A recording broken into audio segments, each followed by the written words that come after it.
Mestre em Engenharia de Transporte pela URGS e especialista em Engenharia Urbana pela FRJ, experiência nas áreas de planejamento e operação de transportes urbanos, com atuação em diferentes cidades brasileiras nos setores público, privado e terceiro setor. Esteve lá no ITDP por um tempo.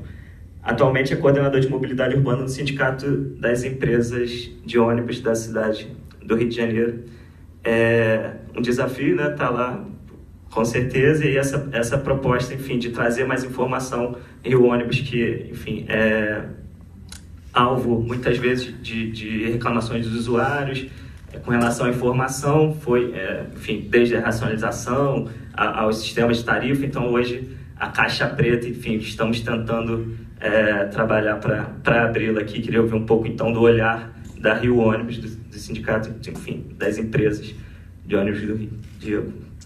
Bom, boa tarde a todas e todos. Agradecer mais uma vez o convite. Realmente é muito bom, além de estar entre colegas e amigos do ramo, do tema, estar debatendo isso enquanto operador, né? Eu já passei por poder público, tive no terceiro setor também, agora estou voltando para a Rio Ônibus. É muito interessante essa troca, esse câmbio de informações e de ideias de cada lado para a gente tentar chegar numa convergência de opiniões, né? Então, bom, eu gostei também muito do modelo desse debate, então eu vou tentar ser rápido, apesar da apresentação estar um pouco longa, mas o ideal é que a gente depois debata. Então eu vou trazer alguns cenários da operação de transporte de ônibus hoje no Rio de Janeiro, quais são os desafios que a gente tem para operar esse sistema complexo na cidade hoje, e algumas perspectivas e propostas para a gente então debater no final, tirar dúvidas, enfim, fazer tudo que a gente precisa fazer.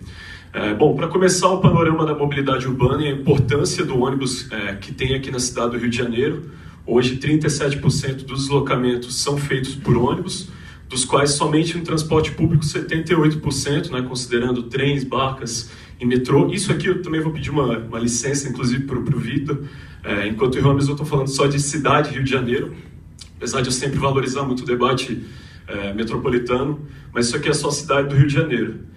E a grande dificuldade que a gente tem de operar hoje esse sistema de ônibus, que tem uma importância muito grande no município, né, dados aqueles números, é a própria configuração da cidade. Ou seja, a gente tem nesses três mapas a distribuição da educação, dos empregos, ou seja, da onde estão as oportunidades que a cidade tem. Isso aqui eu não estou nem falando de cultura, lazer, saúde, que são as outras oportunidades que a cidade tem.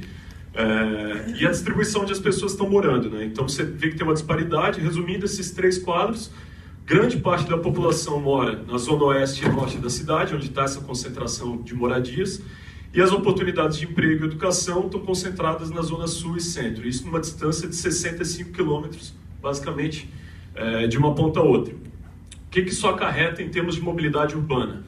A gente tem linhas enormes que rodam grandes quilômetros para ligar a zona oeste até o centro, a zona norte até a zona sul. Dado isso, a gente tem que 42% das linhas e 42% da quilometragem dos ônibus na cidade são das linhas radiais, radial norte e radial oeste, junto com a diametral. Traduzindo, são as linhas que ligam o centro à zona norte, o centro à zona oeste e a zona norte à zona sul.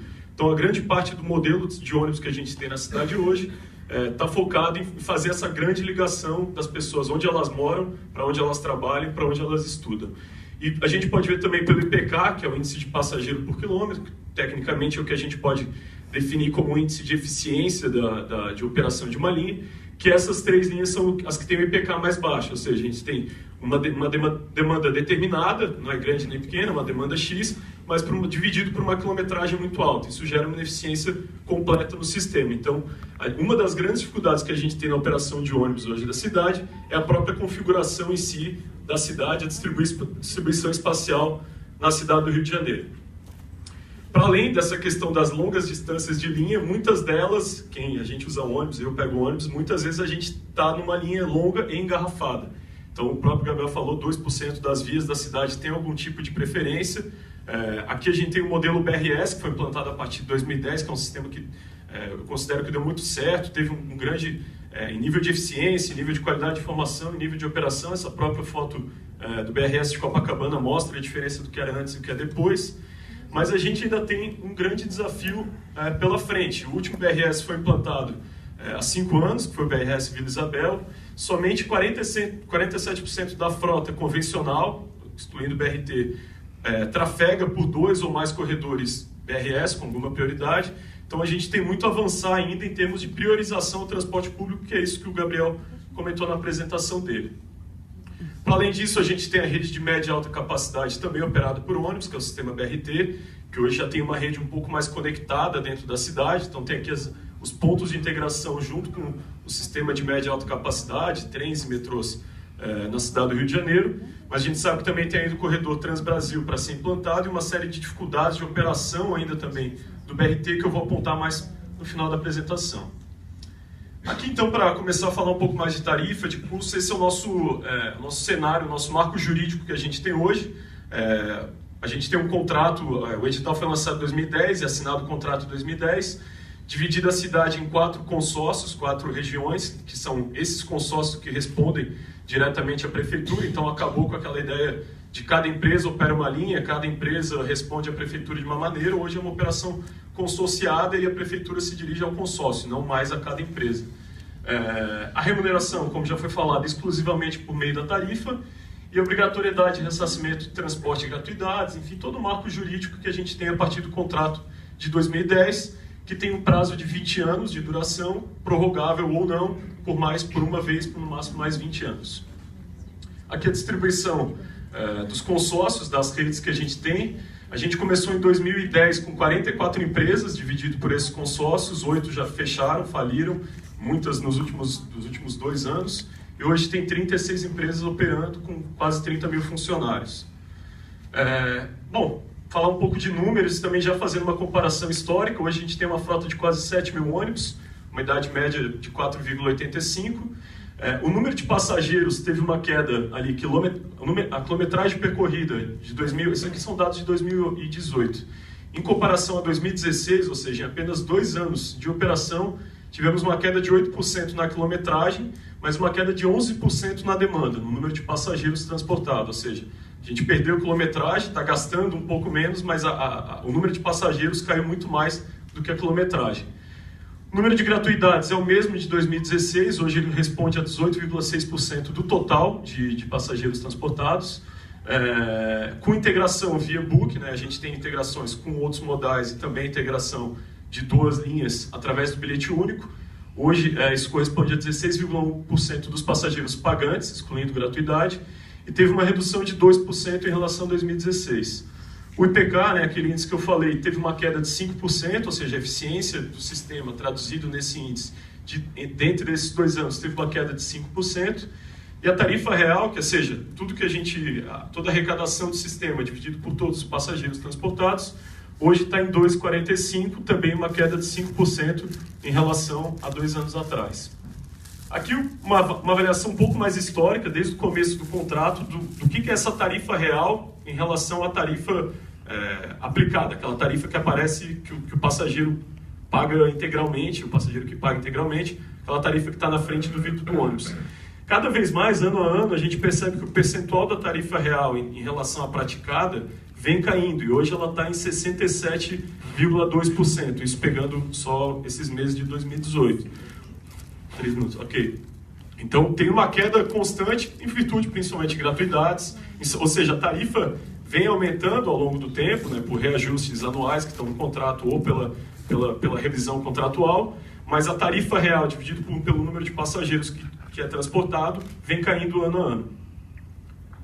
Aqui o número de gratuidades também, uma pequena variação, então a gente tem um percentual muito grande. Eu não particularmente, né, não discuto muito a questão política da gratuidade, mas tem algumas distorções que podem ocorrer. Por exemplo, enfim, um estudante universitário que talvez teria condição de paga por aquele usuário, por exemplo, hoje que trabalha no mercado informal, que não tem nem vale transporte, e tem que pagar a tarifa cheia. Então tem algumas situações que a gente precisa discutir, eu trago isso para o debate também para a gente conversar um pouco depois.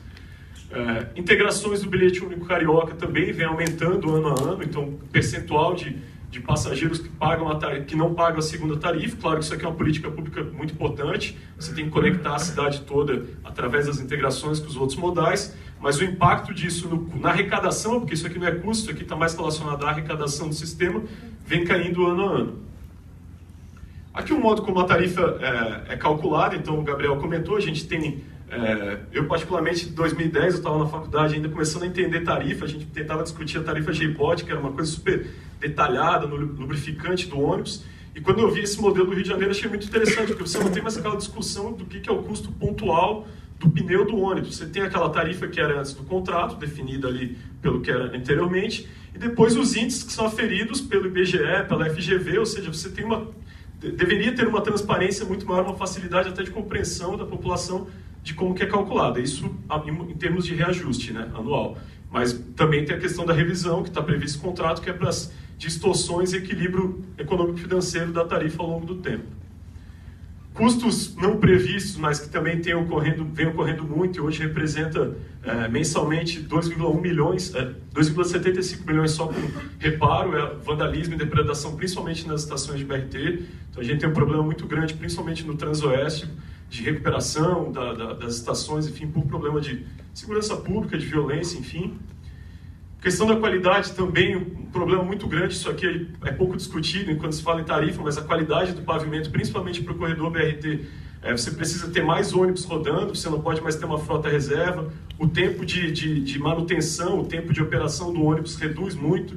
Então, a partir de uma qualidade dessa do pavimento para um ônibus operar, ele frequentemente vai muito mais para a garagem, fica parado, do que se a gente tivesse um pavimento bom, né? Então, falando em termos de prioridade ao transporte individual e transporte coletivo, dá para ver a diferença de qualidade entre um e o outro ali também, né?